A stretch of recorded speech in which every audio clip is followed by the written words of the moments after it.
Right. Sanjay పులపాక్ గారు, మీ అంచనా ఏంటి సార్? ఇప్పటికే గ్యాస్ ధరలను సంస్థలు పెంచాయి. అలాగే ఈ గ్యాస్కి సంబంధించి బుకింగ్ సంబంధించి 25 రోజులు గ్యాప్ ఉండాలని కేంద్రం నిర్దేశించింది. రెండోది ఉత్పత్తి పెంచాలని చెబుతున్నారు.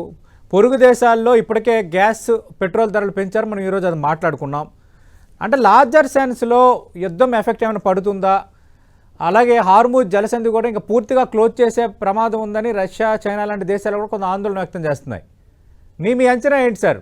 కొంత యుద్ధం మన ఇంటికి వచ్చేసిందా? ఇవన్నీ పెరిగితే ఇంపాక్ట్ ఖచ్చితంగా మనకు ఉంటుందా? థ్యాంక్స్ అండి ప్రోగ్రామ్ కి ఇన్వైట్ చేసినందుకు. ఖచ్చితంగా వార్ యొక్క ఇంపాక్ట్ మనం చూస్తున్నాం మన మీద. ఉదాహరణకి చూసుకుంటే నిన్న మీడియాతో మాట్లాడుతూ డొనాల్డ్ ట్రంప్ యుద్ధం అయిపోయింది, దాదాపు ఇంకే ఉంది అన్నారు. కానీ అది కొనసాగుతున్నట్టే ఉంది, ఎక్కడ ఆగే సూచనలు కనపడట్లేదు. మనం కనుక ఆయిల్ ప్రైస్ కనుక తీసుకుంటే $100 పర్ బ్యారెల్ నుంచి కొద్దిగా తగ్గింది 95 కి.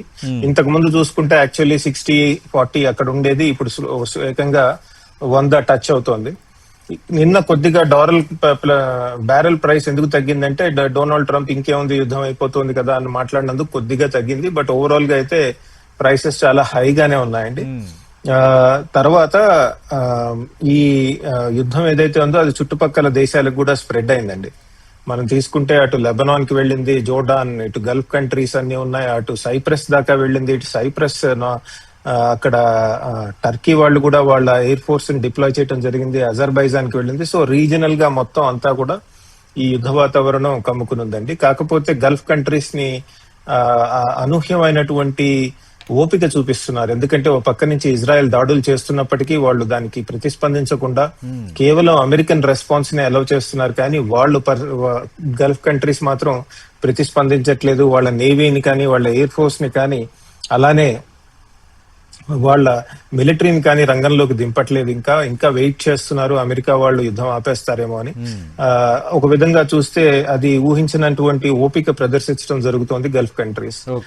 మరో పక్కన చూసుకుంటే దాదాపు 2000 మంది దాకా చనిపోయారని వార్తలు వస్తున్నాయి. ఇంకా ఎక్కువ ఉండొచ్చేమో, ఎందుకంటే మనకి ఇరాన్ లోంచి న్యూస్ రావట్లేదు కాబట్టి బయటికి వస్తున్న కాస్త న్యూస్ లోనే 2000 మంది పైగా చనిపోయినట్టు తెలుస్తోంది. ఓవరాల్ గా పెద్ద ఎత్తున మిజైల్ ఎక్స్చేంజెస్ నడుస్తున్నాయి. ఇంకా military ground, boots on ground దిగలేదు.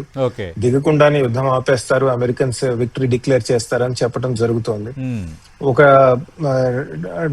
సాడ్ డెవలప్మెంట్ ఏంటంటే ఈ సివిలియన్ ఇన్ఫ్రాస్ట్రక్చర్ ని బోత్ సైడ్స్ రెండు వైపుల నుంచి అటాక్ చేయడం జరుగుతోంది. మనం చూసాం అటు ఇరాన్ ఏం చేస్తుందంటే ఎగ్జాక్ట్ గా ఏ దేశాలకి